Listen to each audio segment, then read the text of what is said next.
It's If like you my go to, conversations with Elaine Pagels.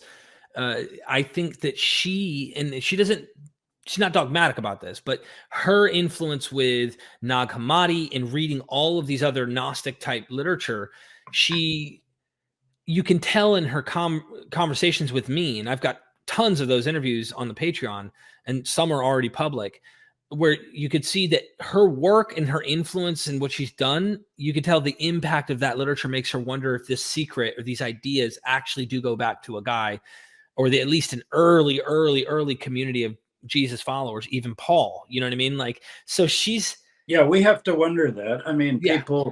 I tend to think of something like the Gospel of Thomas, which we do have the complete version of in Coptic, discovered in the 1940s in Egypt. I tend to think of that as 2nd or 3rd century. However, have you ever interviewed April DeConnick at Rice University? You'll have to. I have not yet. Yeah, she's one of the experts on the Gospel of Thomas. She would argue something similar, even though the Coptic version we have is maybe 3rd century or 2nd century. Let's say 2nd century. That doesn't mean that the layers of it could not be traced back. And she actually thinks it goes back to the Jerusalem church, believe it or not. Not Paul, but James. Right. And after all, remember the saying in the Gospel of Thomas, when you leave us, what shall we do? We're going to be orphans, remember? Mm-hmm. And what does he say? Go to James the Just, my brother. He's going to be in charge. So here's a text from the 2nd century that's sending people back to James. Right. And then we have the secret Gospel of James, and we have other Apocalypse of James and the Nag Hammadi. So yes, I think I certainly entertain this idea, but what I'm saying is I would not print an edition of Mark and add the secret Mark passages inside, because it's coming from a much later Christian father who claims to have a copy of something, which I think he probably did. And he's just taking certain quotes out and saying, this is how it's different. Got it. So it's no different than the Gospel of Hebrews, Gospel of the Ebionites, and some of these others that we have fragmented pieces of quoted by church fathers. And also keep in mind that these church fathers hate these people, and they think they're heretics and they're going to hell. And therefore, when they do quote their writings, it's not going to be in a favorable light. Yeah. But I still think it's very valuable that Professor Smith found this. Yeah, and I do not think it's a forgery. Right. Now, what does it have in it? It does have a young man clothed only in a white robe that's baptized by Jesus. Let's see, it's very much at the end in the Garden of Gethsemane, as I recall. Right. I don't have it in front of me right now. And then a young man appears in our Mark, in Greek Mark. It doesn't say what he has under his robe, but it says he's clothed in a white garment. So probably somebody's taking that story, trying to embellish it. Maybe there's been such intrigue about who's that mysterious young man who ran away in the Garden of Gethsemane and then appears in the tomb at the end. Is that the same guy?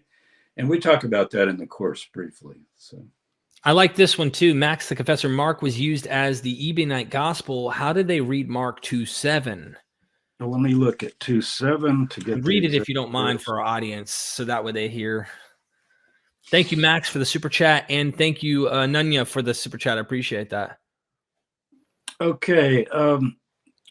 It has to do with this long story of healing a paralyzed man in Capernaum, which, by the way, Matthew cuts down to about 10 words. But in Mark, it's a long, lengthy passage.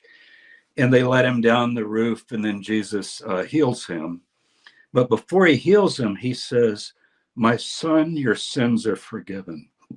Well, his enemies then, in verse 7, that's the verse that Max is asking about, they say, that's blasphemy. He's only a man.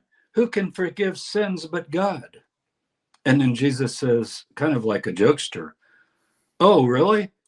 Well, in order that you know that I have authority on earth to forgive sins, why don't I do this? Hey, be healed. And the guy gets up and walks. I think you're actually supposed to chuckle a little, not in a classic joke sense, but like, Wow, he showed them, didn't he? Right. Because they're objecting to a theological point and saying, how could you do that? And he goes, well, why don't I do this then?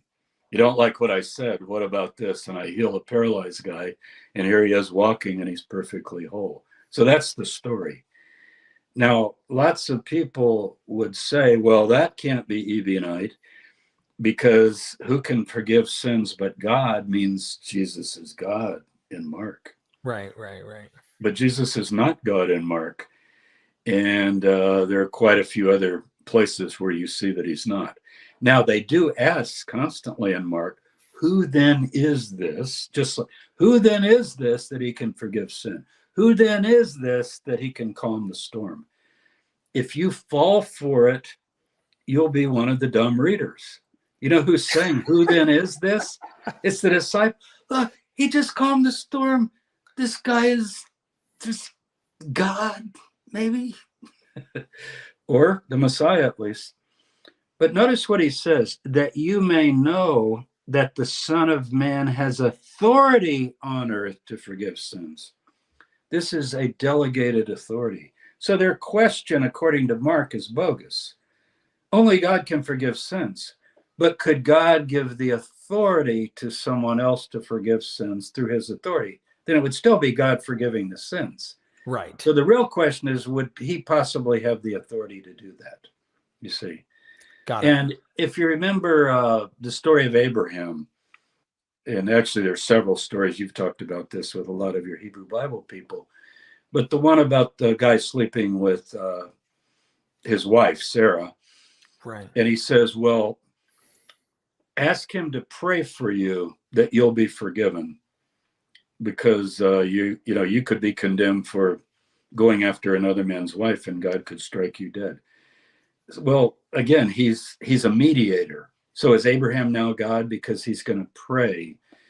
So I think you have to read it in that wider context, but also be careful when you read Mark, because he's setting you up for that. The real question of Mark is, who then is this? Okay. Now, right in that same chapter, you get more of a hint. Now, this one will really blow you away. I don't want to give the whole course away, but I'll tantalize you. Let me pop that up while you're telling them. If you keep reading in the same chapter, he also says, the Son of Man is Lord of the Sabbath, when he's being criticized about how to keep the Sabbath, okay? But right before that, and guess what? Matthew takes it out. Get that? Matthew takes this out. The Sabbath is made for people, not people for the Sabbath. Therefore, the Son of Man is Lord of the Sabbath. Now, that's a riddle. You know what that really means, Derek? If he says to his enemies criticizing him, the Sabbath's for people, not people for the Sabbath. Therefore, the Son of Man is Lord of the Sabbath. That's saying people are Lord of the Sabbath. Human need determines the Sabbath. It's not an authoritative statement of Jesus. It's a principle that laws are for people, people aren't for laws. You get the difference? Mm-hmm. And how would he use Son of Man to mean that? Just like Daniel 7, who introduces the term Son of Man. See, everybody forgets that Daniel 7 interprets what Son of Man means. Let me go over it with you quickly, because Paul, when Mark gets to this and he's quoting Daniel, he says, let the reader understand. He knows you could miss this. It's in chapter 13. He says, let the reader get this. You're going to mess up on this. The Son of Man coming in the clouds of heaven. You go, that's Jesus. Not in Mark. It's not Jesus. What does Daniel say in Daniel chapter 7? There's a Son of Man who comes before the clouds in heaven before the Ancient of Days, right? And he's given authority and power and glory. Christians, that's Jesus. Daniel 7, Daniel asks, he's agonizing, who is that guy? Who is that guy? And finally, he's told by an angel, oh, you want to know who that is? You want to know who that is? And you know what? I'm not even going to tell you, Derek. Go look it up in Daniel 7. What does Daniel's angels say about defining the Son of Man? I've already hinted at it. It's basically the people of God. The Son of Man is the people of God. So if Jesus goes to the cross, guess what? You know who else has to go? And I would even say if Jesus is anointed by the Spirit, who else has to be anointed by the Spirit? So the people of God, Israel, right? everybody's a Christ in that sense, the way he means Christ. If anyone would come after me, right? What do you have to do? So that's another reason Mark is forgotten. Who's going to do the stuff that Mark says to do? Right.